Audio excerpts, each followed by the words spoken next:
This is News 3 at noon.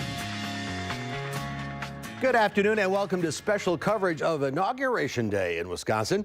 We're going to take a live look now at the inauguration ceremony happening right now at the Capitol. Today marks a new era for Wisconsin politics as the governor, lieutenant governor, and attorney general will all be sworn in. We go live now to the state capitol where News 3's Eric Franke and senior political reporter Jessica Arp are standing by with what we can expect today. Guys?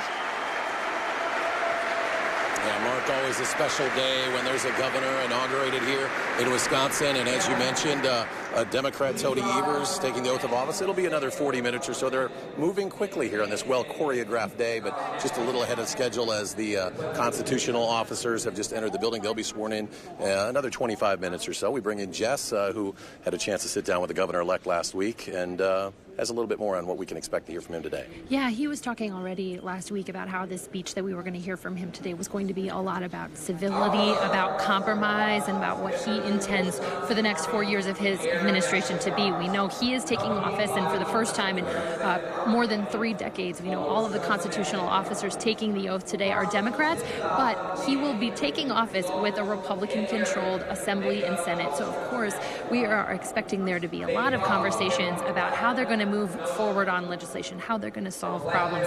Those Republican leaders are already talking about, the biggest thing that happens in these first years after an inaugural is they have to put together a state budget.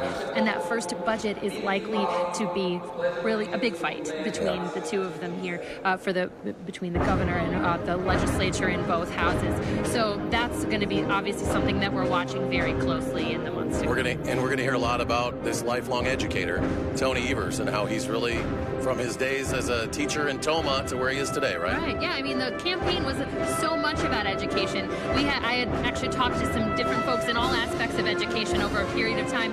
They were really happy that so much of the conversation in the campaign was about education, what should happen, funding formulas. Now, some of that gets kind of wonky to folks at home, but everybody wants kids in the state to get a good education, and I think that's going to be a big focus in the future, is how they handle education in the months to come, and we'll probably hear more about that today as well. Well, if you are one of those junkies who likes to hear a lot of political talk, we're going to carry all of this live on our Channel 3000 Facebook page. You can also watch it live stream Channel 3000. We will rejoin the festivities down here when Josh Call, the Attorney General, is sworn in about 20-25 minutes. So stay tuned. Big day, busy day here at the state capitol. Mark. Eric Franke, Jessica Arp reporting live from the Capitol. As Eric mentioned, if you want to watch uninterrupted coverage of the inauguration, we have that up right now on our website, channel3000.com. And here on News 3, we will bring you live coverage of the swearing in of the Attorney General, Lieutenant Governor, and Governor when that happens later in this half hour. In other news on this Monday, a Wisconsin prosecutor will announce whether any police officers will be charged for fatally shooting a software worker who opened fire on his fellow employees last September. Dane County District Attorney Ismail Ozan will release his findings this afternoon. 2 Dane County Sheriff's Office deputies and 2 Middleton police officers were involved in a shootout with 43-year-old Anthony Tong inside WTS Paradigm's Middleton offices. Tong was fatally shot. 3 people were seriously wounded, but they survived. 2-time Oscar winner Kevin Spacey arrived at the courthouse in Nantucket today to face a felony charge of indecent assault and battery. Spacey did not enter a plea at the hearing. The actor is accused of repeatedly groping an 18-year-old son of a former Boston television anchor, Heather Unruh, while standing around the piano in a bar area of the Club Car restaurant in 2016. The next court date for Spacey is in March. Negotiators failed to reach a deal over the weekend to end the partial government shutdown. That's now stretching into its 3rd week. President Trump made it clear over the weekend the partial government shutdown will not end until he gets his southern border wall. He says he may use his executive power to sidestep Congress and build a wall with money from the military. Democrats say that's not happening. May declare a national emergency dependent on what's going to happen over the next few days. In this case, I think the president would be wide open to a court challenge saying, where's the emergency? Paychecks for federal workers who have not been furloughed are scheduled to go out next Friday. However, acting White House Chief of Staff Mike Mulvaney says those checks could be delayed if no deal is reached by midnight on Tuesday. There's more to come on News 3 at noon. I'm next. We'll see what Howard's working on in the Mr. Food Test Kitchen. Join us in the test kitchen today to learn the basics of braising. Plus, we'll share an incredible recipe so you can give it a try.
You know, there are all sorts of cooking terms out there, but sometimes we're not exactly sure what they all mean. So today, I want to show you the basics of braising. It's a two-step method that goes like this. The first step is to brown both sides of whatever you're braising. Here, I'm using a boneless chuck roast. Now, you can do this in a bit of oil or butter, and this seals in the juices. After it's browned, typically the next step is to add some broth to the pan. But before we do, I'm going to saute some onions and garlic first. Once they're golden, the beef goes back in, and we add some beef broth, tarragon, and a bay leaf. After this comes to a boil, we cover it and let it simmer until the meat is tender. Those are the basics of braising. To take this roast up a notch, we'll add some barley and mushrooms and let them cook until the barley's tender. Right before serving, we stir in some sour cream and frozen peas, and we have a one-pot meal that's comfort at its best. A forkful of this tender as can be roast, and you'll understand why braising is so popular. To get the recipe for what we call braised beef with barley, all you have to do is visit our website. I'm Howard in the Mr. Food Test Kitchen, where today we found an easy two-step way for you to say, ooh, it's so good. All right, Howard, thank you. There's more to come on News 3 at noon. A wet January day.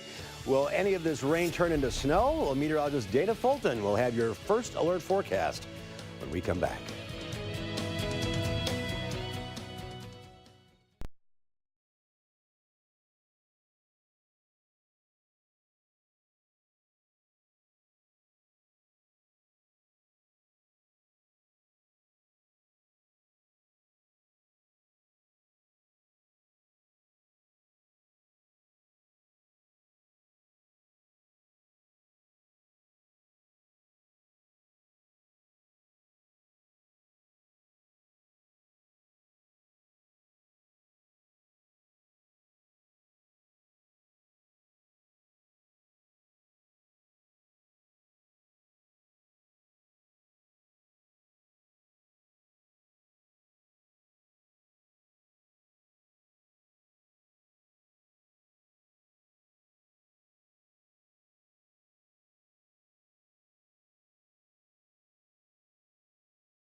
Our call for action phone bank is open right now, ready to take on your consumer issues. You can call our hotline. Volunteers will help you with any consumer complaints. The number is 608-270-2833. The service is open every Monday, Wednesday, and Friday between 11 and 1. Let's check Wall Street at the noon hour. The Dow Industrials up 186 points. The NASDAQ up 97. Let's check in now with Q106 Farm Director Pam Yankee on this very wet January Monday. Yeah, crazy. I'm running around in short sleeves. Don't need a jacket. Do need an umbrella and boots, though. That's for sure. There's a lot of pooling that's going on. Some of the curbs and low-lying areas, I imagine that'll be a little bit crispy by tonight into tomorrow morning. But still, it's pretty easy to get around in right now. So talking about what's happening in the marketplace, I think part of Wall Street's optimism is the same as what's happening in commodities. They started face-to-face meetings today in China. Our U.S. Trade Representative Jeff Garish is there. And agriculture is expected to get some attention, hoping that we can mitigate any more escalation of trade tariffs against China, hopefully getting more of our U.S. products moving back into China. On the midday, our corn market, our wheat market, still a little soft, but only by about a quarter of a cent. Our soybeans have maintained about a 2-cent gain really since the overnight hours, all on the hopes that maybe we'll have some positive discussion here during this week. Now, the other thing that we have to remind you about, we were supposed to get a World Ag Supply Demand report out on the 11th, but on Friday, USDA's chief economist, Robert Johansson, said that's not going to be happening with the government shutdown. They just can't pull enough staff together to vet all the reports that would be coming in and run it through their algorithm. So they are postponing it. Obviously, we don't know when that information will be available to the marketplace with that thought in mind. Here at home, they did have enough staff on hand to tell us how milk prices ended for 2018. Class 3 milk price dropped about 66 cents in December versus November, $13.78 a hundredweight. The Class 3 milk price for all 23 major dairy producing states. They didn't break it out state by state this time. The 2018 all milk price came in at $14.61 a hundredweight. That was down substantially compared to 2017 when dairy farmers were paid $16.17 a hundredweight for the very same milk. Today in Chicago, barrel cheese drops another penny at $1.29 and a quarter. 40-pound block cheese down a penny and 3/4 at $1.40, and double A butter down 2 today at $2.23 a pound. I'm going to grab my umbrella and galoshes. I'm going down to the UW School of Veterinary Medicine to see what they've got going on. So I hope the temperatures stay warm. Don't need to catch a chill in this kind of stuff, Mark. Yeah, absolutely. So yeah, we'll keep an eye on things. All right, say hi to everybody down there. We'll see you tomorrow. Sounds good. And Dana is here now. Rain, maybe turning to snow? Rain, going to stay rain for us. We're not going to talk about any snow. Now, when it was first entering the area last night, it did start off as some light flurries for parts of western Wisconsin, but now we're looking at showers stretching all the way up into Green Bay. Most of the state right now experiencing the rain, but there's a pretty nice cutoff there. Once these showers get on through, we'll start to dry up a little bit later on this evening, and it'll be clearing up for us overnight and as we get into tomorrow. So we'll get a little more sunshine for the middle of the week. But to start the week, yes, you definitely need the umbrella and the boots today. I certainly made sure I had my umbrella on hand.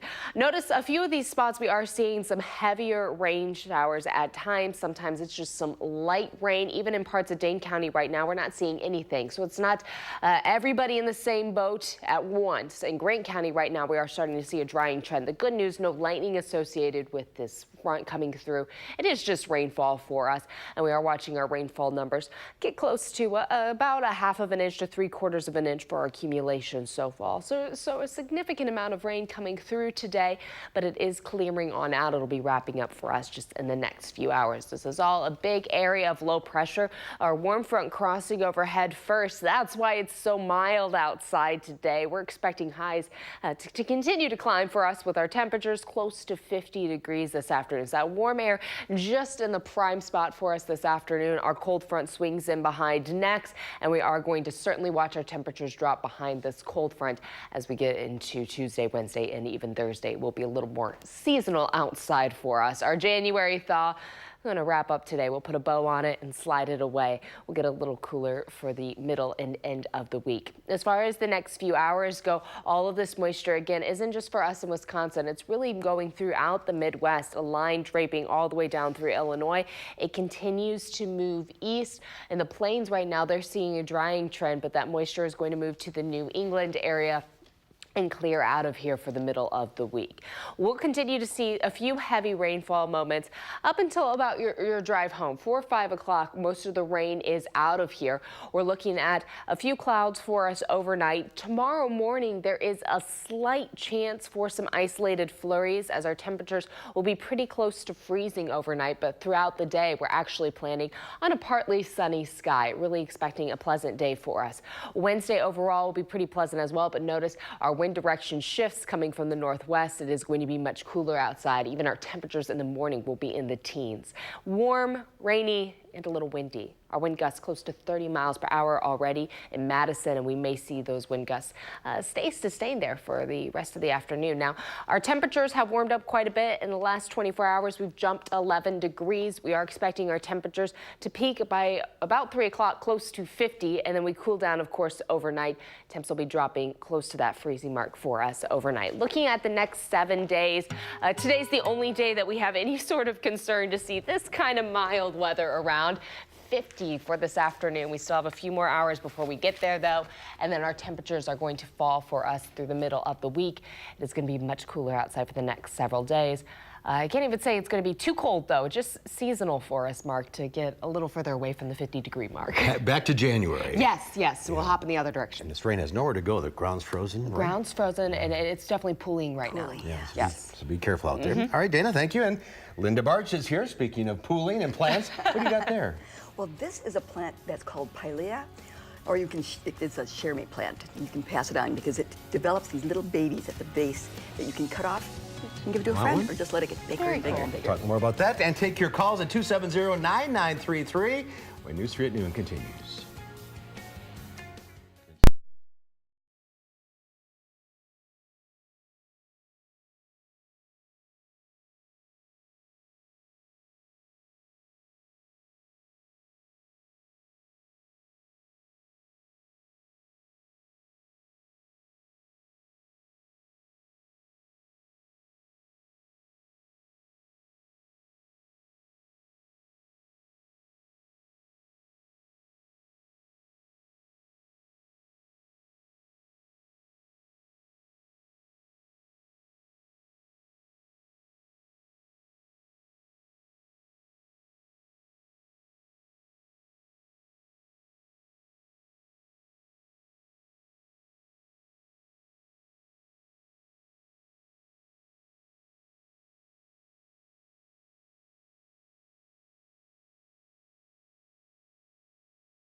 Linda Barch from the Bruce Company is here to take your plant and garden questions, 270-9933. This is a ray of sunshine on this gloomy day. Well, when I was picking out plants, there was a lady that came in and she said she took down her Christmas tree and now she has all this room for plants.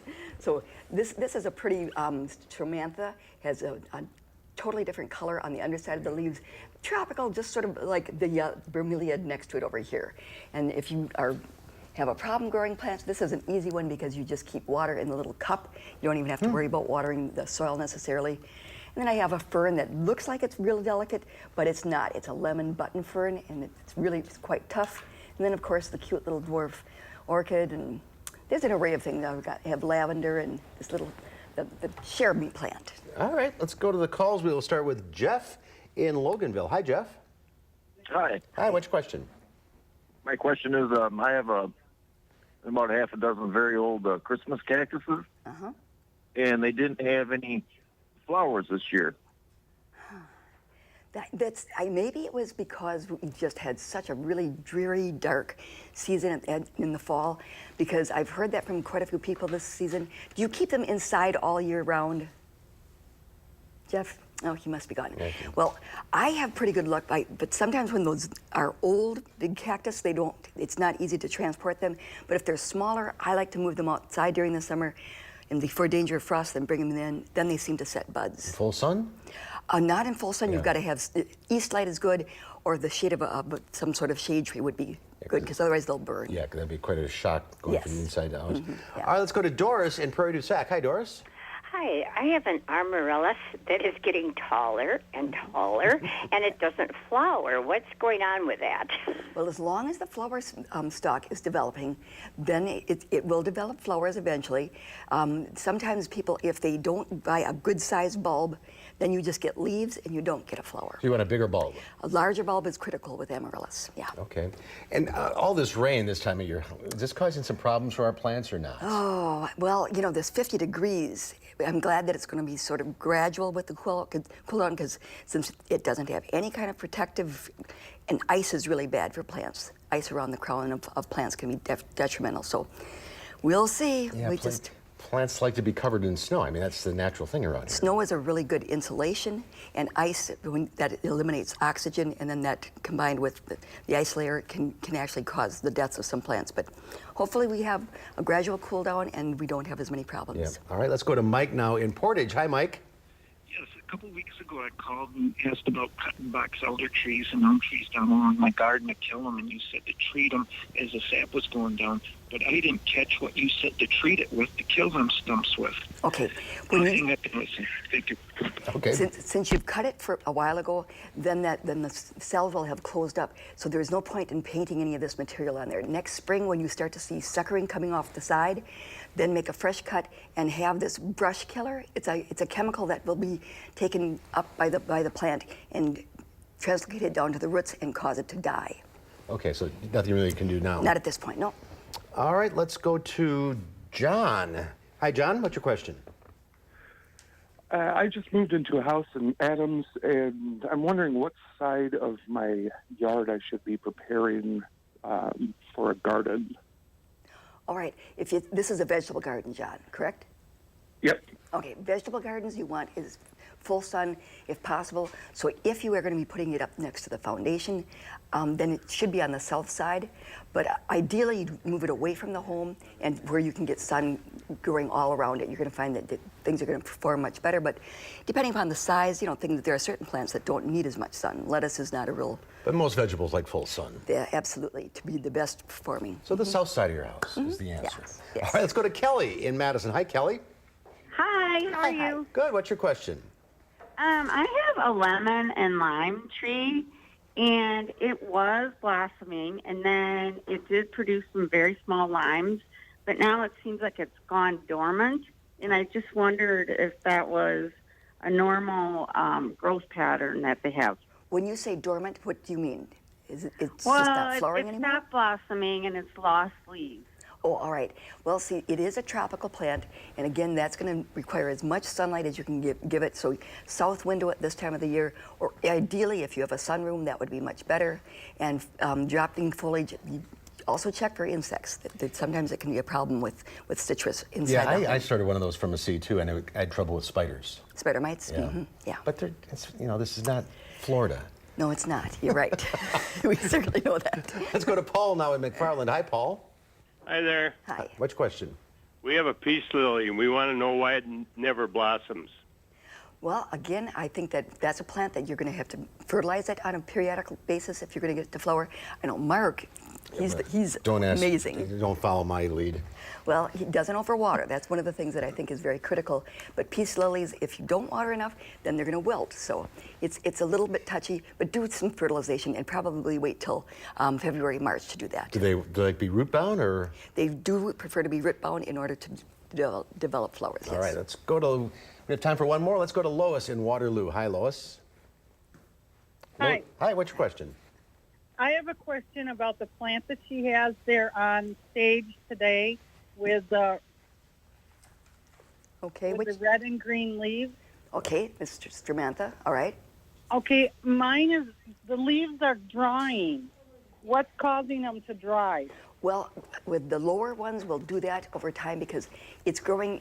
These plants are tropical, so that means that they would really like a lot of humidity and great sunlight and moisture. So we bring them into our homes and we have a heater on and air is dry. So the browning leaves, just cut those off. It will come with new growth, especially next summer. Next summer. All right, we're out of time. Thank you all for calling in. Thank you, Linda. You're welcome. We'll see you next week. And it is Inauguration Day in Wisconsin as the Badger State gets ready for a new governor, lieutenant governor, and attorney general. Right now, the new attorney general, Josh Kaul, is being sworn in. Let's go back live to the state capitol. United States. And the Constitution of the State of Wisconsin. And the Constitution of the State of Wisconsin. And will faithfully and impartially discharge. And will faithfully and impartially discharge. The duties of the office of Attorney General. The duties of the office of Attorney General. To the best of my ability. To the best of my ability. So help me God. So help me God. Congratulations. Thank you, buddy. Can I get a high five?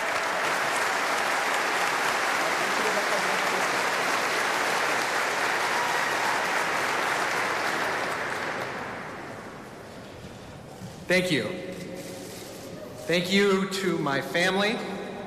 Thank you to everybody watching today's inauguration ceremony. And thank you to my fellow Wisconsinites.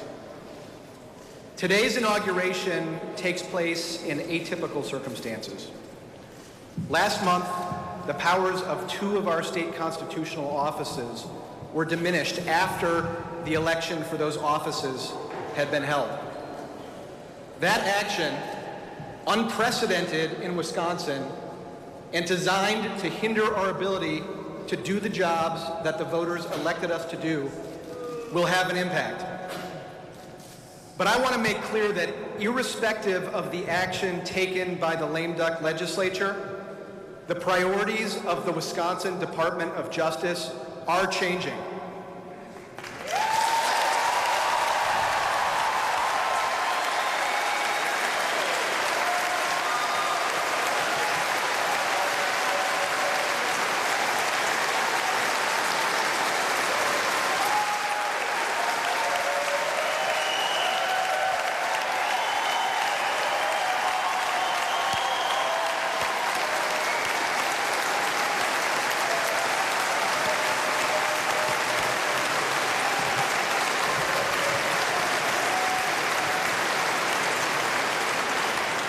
We will lead on public safety issues, and that will include advocating for policies that make our communities stronger.